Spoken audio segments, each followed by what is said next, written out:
Hey, everybody. Welcome into the podcast. We want to invite you in to listen to what is about to happen. We were very fortunate to get our guest on that's going to be coming on momentarily. And I got to say that I was not drug into this, but I was kind of introduced to this. It's pretty neat. You want to tell our audience a little bit about who's coming on there, Keith? Yeah, so this is a YouTube content creator. He runs a couple channels. His most famous or popular one is, as of now anyway, is the Pop Song Professor. Mm-hmm. And I was introduced to this channel through my family. He deals a lot with pop music, so the stuff that's on Top 40 right now. But there are so many things, and I hope that throughout this interview, if you give it a watch and a listen, you'll see some of these things. But he is the real deal, and he's got multiple college degrees. He graduated, I think, at the age of 18, got his first degree, something like that. Yes. And so, I mean, if I were to give you two things, Jay, on why I was drawn into the Pop Song Professor and why I encouraged us to reach out to him. Number one, I spent tens of thousands of dollars and paid for that over, many decades in college to get access to people like this. And here's a guy that's going out and he's offering this for free, and he's having conversations with students on YouTube, and you can watch and learn. And the other thing is, this is somebody that, and I think you picked up on this. This is probably one of the most positive uses of YouTube in terms of what he's trying to do and who he's trying to help. It's very intelligent. It's insightful. He knows what he's talking about, and it's obvious by the number of followers that he has on YouTube. I congratulate him on what he's doing. I really appreciate it. At first, when I saw this, I'm like, okay, what's this all about? And then I went through a process of several of the videos, and I'm like, wow, this is pretty amazing. So we're just stoked to have him on, man. Yeah, and he was super generous to agree to do it. I mean, he is a big deal. He's got a lot of followers. He's got a lot of viewers. He definitely made time for the little guys, and he's very kind in doing that. And, look, if you have any interest at all in a music education but you don't want to fork out the, tens of thousands of dollars in education and tuition fees, this is a great place to start. And sometimes it's for therapeutic purposes, and he makes some efforts to do that on his channel as well. So I guess without further ado, let's get into this. This is our interview with the Pop Song Professor. Enjoy, folks. Hey, everybody. Welcome into the show.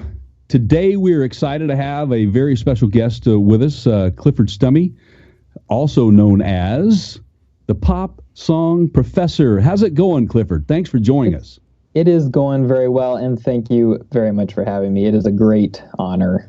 We really appreciate you taking the time. Why don't you tell us and your audience a little bit about what's going on, what you're doing, and the message you're trying to get across with what you do. Yeah, so the Pop Song Professor, it started out as me Googling song meanings and being like, hey, nobody's really talking about what the song means. And I think I was listening to like Mumford & Sons or maybe Take Me to Church by Hozier. And I was trying to find websites that would say like, hey, this is what the song is about. Here's what the artist meant. And I couldn't find anything that wasn't, kind of questionably sourced or a little bit shifty or just mostly opinion. And so I said, all right, I'll just make the website myself. And then, millions of hits later and hundreds of posts later. I don't know. We might be over 1,000 by now. I couldn't tell you. Get that website going. And then we started the Pop Song Professor YouTube channel and did a podcast for a little bit. And it really started out with this idea that like, hey, going deep, thinking deep thoughts in music is just a good thing. Like this is what we need to be doing. We need to be encouraging artists to think and to talk about thinking and to give us lyrics that left us with something, made our lives a little bit better. And recently we've been shifting a little bit more to get even more specific, and we've really been talking more and more about songs that promote positive emotional and mental health, going deep on those kind of topics. So that's kind of where we're at right now. That was great. That was great. Clifford, I can hardly contain myself over here. Okay, so so much to. Okay, first of all, Clifford, you are wildly popular with both my wife, and I hope you take this as a compliment, with my 10-year-old son. Hey, that's awesome.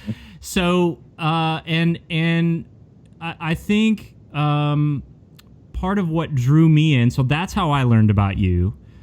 Okay. And I have a musical background from several universities, and there's something that we just stumbled on about you that we'll get to here in a minute. But you got into this pretty young, at a pretty early age. You, how old? Let me just ask you, how old were you when you got your? You've got several degrees. How old were you when you got your first degree? Yeah, so I got my bachelor's degree from college at 18. And then kept moving into the master's program, and now I'm finishing up my doctorate. Wow! Wow! Yeah. What an accomplishment at a young age. And this whole sort of making the best of the pop music that's out there and using it for positive purposes. And I got to tell you, like, as somebody that suffered under professors that just played drop the needle. For, I mean, just to this day, and that was 25 years ago, I'm scarred by some of that. But, but taking what's current, popular, right? Yeah. In culture today, and making that cool to kids is a pretty cool endeavor. So, do you have any idea kind of what your core age demographic is? Do you know? Yeah. Do you mind if I back up just a hair too? Yeah, you got it. I love what you're saying, and I don't know. It might be a cool story, it might not, but it's podcasting, right? Like, we all want cool stories. Yeah. So part of the reason that I got into this is, like, I had just finished the master's in English, so I was like, I don't know, 21 or something, and I sat down.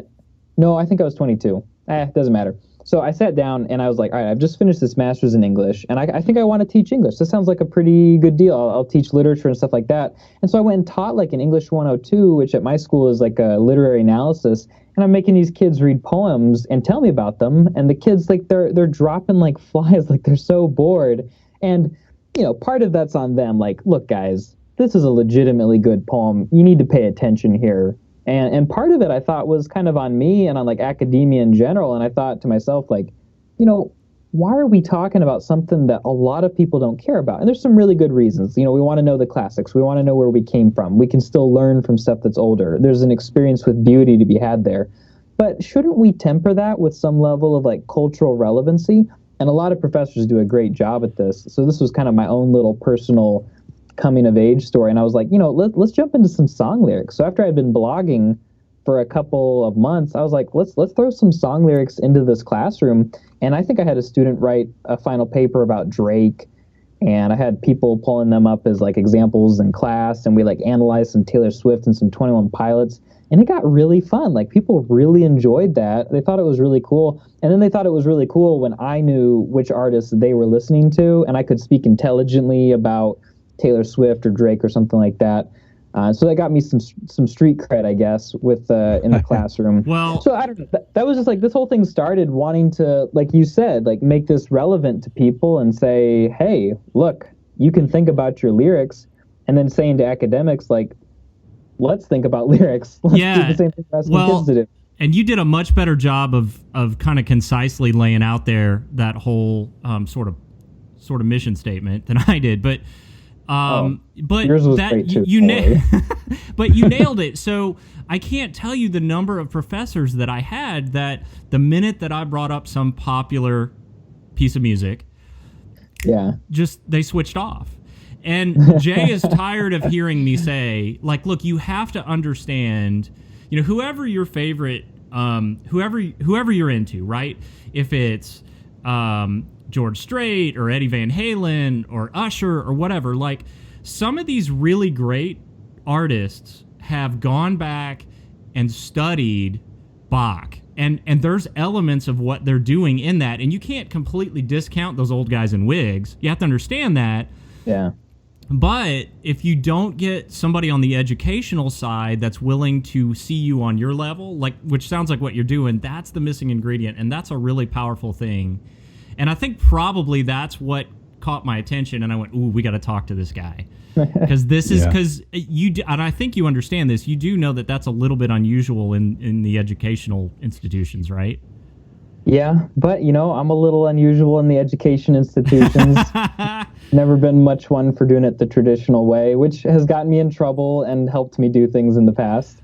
But I'm glad that it's resonating with you guys, too. I mean, that's awesome. I loved it when you reached out and wanted to talk some more, because it's just such a cool thing to get into. Well, go ahead, Jay. It really is. And I mean, that's what Keith and I are all about, too. It's why we started doing what we're doing, which is to kind of encourage younger folks to stay in the industry that we're in. And then, of course, it has developed into the conversation that we're having right now, because it's all relevant to our younger generation. Yeah. I think that, you know, what you are doing, the way you're doing it to make them interested in English and grammar and how to understand these things is very important. But I also see a sense of bringing to the attention of what our society, what is happening in society right now, with some of the lyrics that are being written out there that are really not even lyrics. There's absolutely no meaning to some of these songs, and to me, it's very disappointing for someone who loves music. I really enjoy the message, and we're just not getting that. I mean, I'll give you, for me, a genre, bro country. Yeah. I don't get it. I just don't get it. So now, one thing I'll disagree with you on, but not in a way where we actually disagree, just a semantic thing, is I would say that there always is a meaning, but sometimes the meaning is either not good, or it's not obvious, or it's more like a philosophy. So if somebody is singing a song that's just rampant hedonism, I got my truck, like, and they're talking about spending money. I got this girl, and they're talking about sex, and they've got this alcohol addiction problem that's actually pretty serious and ruining my family, but I'm going to sing about it anyway. right. There's a meaning there, but it's an unintentional one that they let slip through, and that's where some of the real analytical fun gets in, is you get to start trying to guess what these people actually believe that would let them write such a thing. Well, that's the subjectivity of art, right? I mean, that's Right. what you know, makes some of this popular with some, but not. I mean, look, we can tell you're a huge fan of bro country, so. Oh, it's so good. It's so good. My favorite is Florida Georgia Line. Yeah. Well, I do have a question about one of those artists that I mentioned it to Keith this morning before we came on. Hardy.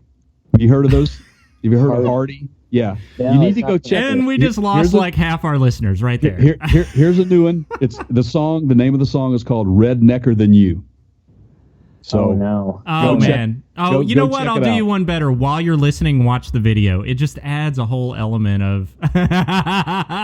No, there's a music video, too. I'm so frightened. Yeah, man. We'll have to come back and revisit that one after you have time to appropriately digest it. So we'll see that one come up on some. Yeah. So there's our follow-up episode. So you've done some. I want to make sure that we give this a fair nod.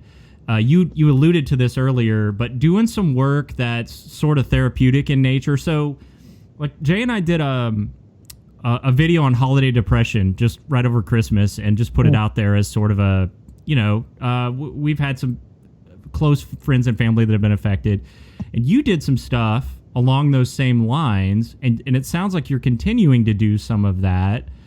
Can you, I mean, I could be Barbara Walters and just go, well, why? But so what's your sort of, obviously that's important to you. Can you talk a little bit about why it's important to you? I mean, you guys are content creators. You know how it goes. You create content for a while of a particular genre, and you begin to ask those deeper questions of like, why? Why am I doing this? What's the end goal? And every once in a while, that changes, and sometimes that happens slowly, sometimes it happens quickly. For a while, this had kind of been changing slowly, and then over Christmas, I went on vacation. It was so great. Academic vacations are the best. 3 weeks of traveling, and that was amazing. And I had time to think because I wasn't really creating a lot of content. And I came back with kind of this renewed sense of purpose and said, a lot of the people who've been attracted to my channel already really care about mental health. And if you go and read some of the comments, people struggle with mental health. And there just seems to be a large concentration. And it's because I've talked a lot about artists who talk about that kind of thing. And so it brings their fans over to me. And I decided, let's just go for it. Let's talk about this more in depth. Let's focus on this because it's already kind of our de facto topic anyway. Mm-hmm. So we dive into it now, and the channel slogan is, it's not completely solidified, but it's something like emotional health, spreading emotional health through music or something like that. And instead of just doing song explanations, a big focus now is also like talking about artists who are small or big who have something positive to say that can be helpful for people. So that's kind of where we're at right now. So as if that weren't enough, so, you've got multiple degrees, first one by, before you're old enough to buy alcohol. You're starting another channel, right? Another yes. On YouTube, because I guess not enough to do already. Oh man, yeah, exactly. It's a blessing and a curse to have all these ideas because you want to do them, but you don't actually have time. But yeah, it's called College Hacked, and it's just about ways to save money and time on college while still getting a good experience and a good education. Trying to teach people, if you already know subjects, there's some opportunities out there to test out of those subjects, be able to get into the classes you actually, are excited about, still get that bachelor's degree and move on to whatever comes next. And that's great. Who better to tell you this than the person that's lived it? Right. So you've done some of this yourself, I would assume, right? Yep, exactly. So that's and if I search YouTube, it's up right now. Like I ran across the first video and went, wow, this is a cool idea. Yeah. It's that if I looked on YouTube for it, I guess is what I'm stumbling around. If you go to College Hacked, and pardon my mysterious friend in the background here, for anybody watching on video. No, it's cool. I don't know, but he's at any moment, any of us could have a unknown surprises. An animal or a spouse. Yeah, it happens. I feel like I need to name him or something. But yeah, if you just search for College Hacked on YouTube, you'll find it. Save money on college hacked. It'll show up. Super easy to find. And it's really new. I went to the channel. I'm thinking like maybe 3 weeks, right? It's that new. Yeah, we're posting our next video tomorrow as of the time of this recording. So it'll be our third video. And I think we're at about 400 subscribers at this point. Yeah, that's great, man. It's really encouraging for you, I'm sure, to keep it up. We really appreciate you doing it. And like I said, where have you been? I it's never too late to get the message out, I don't think. And, I would have loved that my kids could have figured that out at an early age as well. But they're through and they're doing well, which is good. But I have a couple of questions that I kind of have written down. Do you feel, and this is going to go towards, do you feel that now the time that we're in, that music is less of an art form and more of a business, and that may be why it's sort of the cookie cutter thing going on? Oof. Wow. Big oof. Yeah, that's a really good question. Jay, for acting like you have nothing to, you're bringing the heavy, juicy stuff. Well, I'm your senior years, both of you. So I'm trying to add something to this, but that's what I down. Yeah, I've been around a while, and I see the change of the music industry. I'm a huge music fan. I love it, and there's a lot of the stuff that I just cannot get into because I don't feel it. It doesn't do anything for me. Yeah, and neither should you really try or feel like you have to try if you don't like what's being played. Listen to what you like. I think that's the whole point. And the more you listen to what you like, the more the business will bend over backwards to get you to spend some money on it. But I will say overall, my answer is a little bit nuanced. There are some people who are like, oh, music today is so great. And I always kind of step back and say, well, what about this? And then there are people who say, oh, music today is terrible. And I step back and I say, well, but I kind of like it. So I strike a balance. As far as the business goes, the business of music is very strong today. I don't know how that compares to past years. I know Tin Pan Alley was a street in New York City back in the sometime or another, 40s or 50s. And you could just hear people playing music because there were all these songwriters on that street, and they were all trying to sell their songs to people. And then you have the Beatles, and they recognized and acknowledged and admitted that certain ones of their songs were sellouts that they had to do to make their record label happy. Mm-hmm. Nowadays, I don't know what the contrast is. I know there are artists that I gravitate to who do not seem to treat it as a business. Those who seem to treat it as a business, that's the kind of music I want to listen to on Friday night when I'm grooving out with my friends. But the music that speaks to me is not typically the ones that, I feel like are trying to grab some cash. What I think it comes down to, and if I were to talk to any young musicians out there, my suggestion to them is that you kind of got to do both. You got to think like a businessman, but you can't do that until you're ready to think like an artist and a creative. If an album has a couple of songs on it that are meant to go big and be singles, I think that's great. It's catchy and poppy. It brings some people in, and then hit them with your artistic depth. Hit them with the things you want to say with the rest of the album. Nobody's going to listen to all your music, but you do increase the chances of some really good messages getting out there if you have some songs that are kind of, in a sense, sellout songs, just trying to be popular. At the same time, is it really all that bad of a thing trying to give people what they want, and as long as it's a good thing that they want? Like, if somebody wants a catchy vibe, then I don't have a problem with that. But if catchy vibe is as deep a person as you are, then I probably don't have a lot in common with you. So that's my long roundabout, possibly irrelevant answer. But interesting, and it's sort of an age-old debate. I mean, as long as there's been recorded music, there's been that sort of back and forth. Okay, so I've got 1.5 burning questions. One of these is going to be relevant to our viewers and listeners, because we tend to focus on cars. Well, one of them's a little bit more personal, but driving songs, right? If you had to come up with like maybe your favorite driving song, we could go right now, or we could go all time. What are you into right now? You like to play on while you're driving, assuming you actually drive.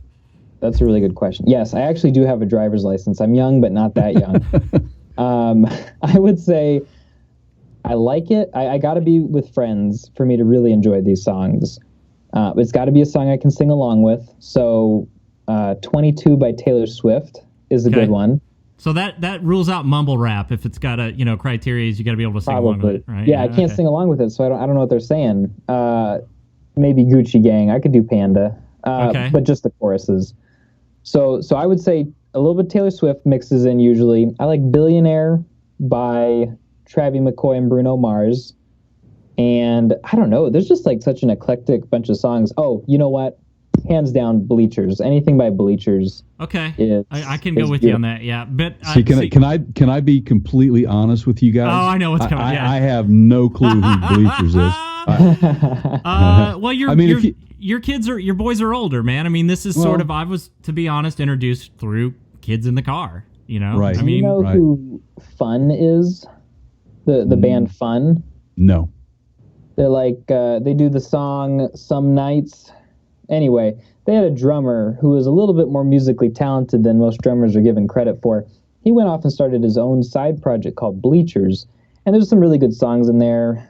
We've got I Want to Get Better, Roller Coaster, Don't Take the Money, Good Morning. But maybe the coolest thing about this guy, his name's Jack Antonoff, and he's actually the co-writer for a ton of Taylor Swift songs.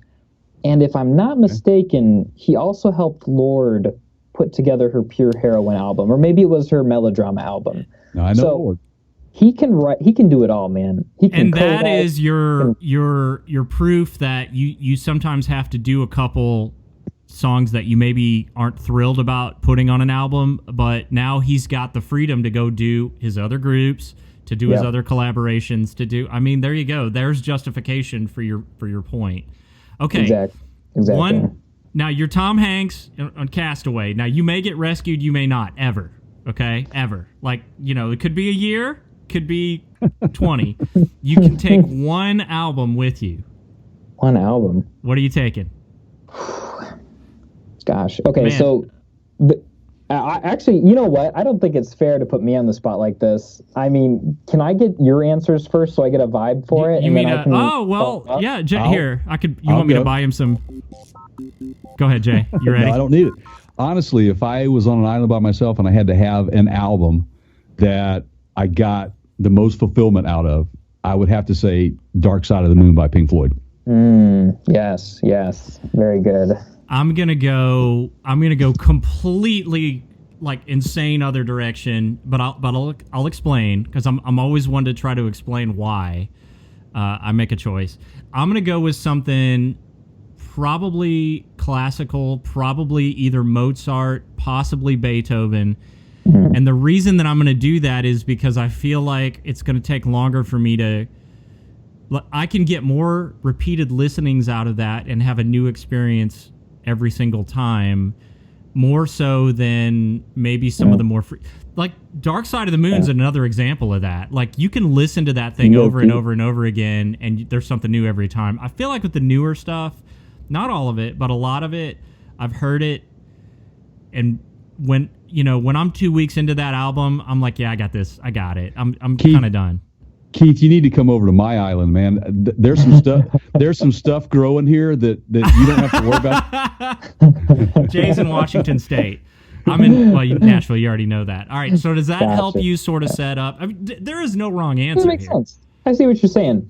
Yeah, I would probably choose the Beatles' greatest hits. Ooh. And that's strategic and, a self-expression, because number one, it's a large compilation album. So it's going to give me a lot to listen to. So in that sense, I feel like it's maybe cheating. But at the same time, I've been meaning to listen to the Beatles some more.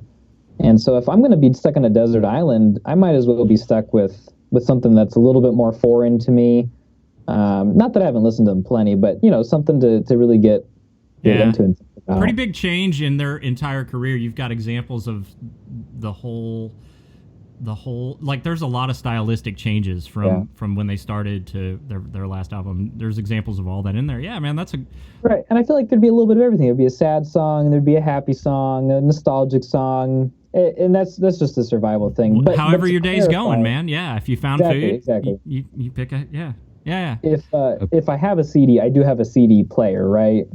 Right. So assuming there's some way, like a solar-powered island or whatever, right? Like, we could say it's the Lost Island and you found a bunker and there's power. Yeah, I mean, Nice. Come on, man. Nice. These questions, you have to have a little bit of, a freedom to kind of manipulate it. When you ask a YouTuber who's built his entire channel on just being over-analytical and overthinking things, you got to expect me to ask for clarification on some of this stuff. Ah, that's what you do. Yeah. We get it. Yeah. Awesome. Gotta stay true to myself. Do you want to? Let's do some plugs. Jay, how about we let the professor go first, and then we'll tag our stuff at the end. Absolutely. Take it over, Clifford. Yeah. Well, thanks so much for having me on, guys.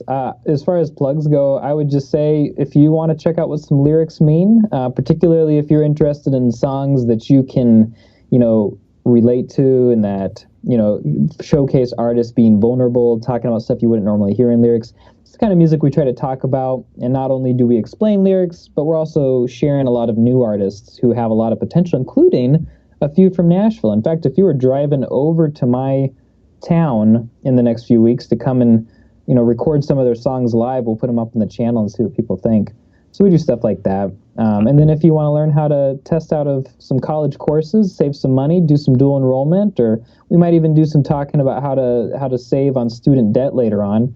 That's the kind of stuff we do on College Hacked. And either of those, Pop Song Professor, College Hacked, both easy to find. Just give it a Google. I'm subscribing to the new one as soon as we're done here. I did this morning when you laid it out for me. So Awesome. So I'm gonna tag on that, and what we will do over on our website, which is partscounterguru.com, we have a mention on the podcast link up there, and we'll put some links to your YouTube channel, Thanks. and other things that you've spoken of here today. We are also over on YouTube, and we are the Parts Counter Gurus. That's youtube.com. We're also on Facebook /Parts Counter Gurus. We are over on Instagram /the Parts Counter Gurus. And please tell a friend, like us, ring the bells, do all those things that are handy to us. And do the same for Clifford. Survive. Make sure Absolutely. you get over there Yes. and check it out. And honestly, I gotta say, it's like, sorry, Jay, for jumping in here. I can't contain myself. True or false? The most excited you've seen me in a while. It is. It And truly is, man. to be fair, Clifford, we just did a podcast. I hope they don't see this part, but we did a metal band from South America, which has not aired yet, and I was excited then, but I'm beside my. Yeah. Okay, so I digress. So Super cool, though. Yeah. check him out. It's going to change your life, and it's probably the most original content I've seen by out far. there in the social media world, at least in the past 3 or 4 years, if not all time. Oh man, that is high praise in a tall order. Well, Yeah, we really mean it, man. It's been exciting for me to jump in and look at this channel. Like I said, Keith was already all over it, but I'm like going deep, man. I'm going many years back and checking some of your stuff out, and I love it. And I know everybody that I've turned them on to love it as well. So congratulations on having a really cool thing and a good message that you have going on here, my friend. Amen. So yeah. Thanks, guys. It means a bunch for you to say that. I appreciate that very much. Thank you. Thanks, Clifford, for being on with us. I'm going to leave everybody we'll with have this. you Go back. ahead. Sounds good. Yeah. Can we have you Oh, back? Yeah. I'm still dying to get into some of these odd, like, I love throwing like odd stuff in your direction. So, Well, and I feel like next time I come back on, I want to take my hand at giving car advice, because I've got some thoughts. this will be fun. I've got some thoughts. This is- And then Yeah. you guys can tell me how good my car advice is. Awesome. We'd love to do that. We'll talk Yep. about it for sure. Yeah, that's great. I'm down. Thanks for being a good sport, man. Okay, so let me leave you guys with this. So that is Jay all the way over there. The pop song professor next to him, that's Clifford. I am Keith. Thanks for watching and listening, everybody. Here's my closing thought, Clifford. See if you can tell where I rip this off. What a man gotta say, what a man gotta pray to be your last good night and your first good day. Thanks for watching, everybody. We'll see you next time.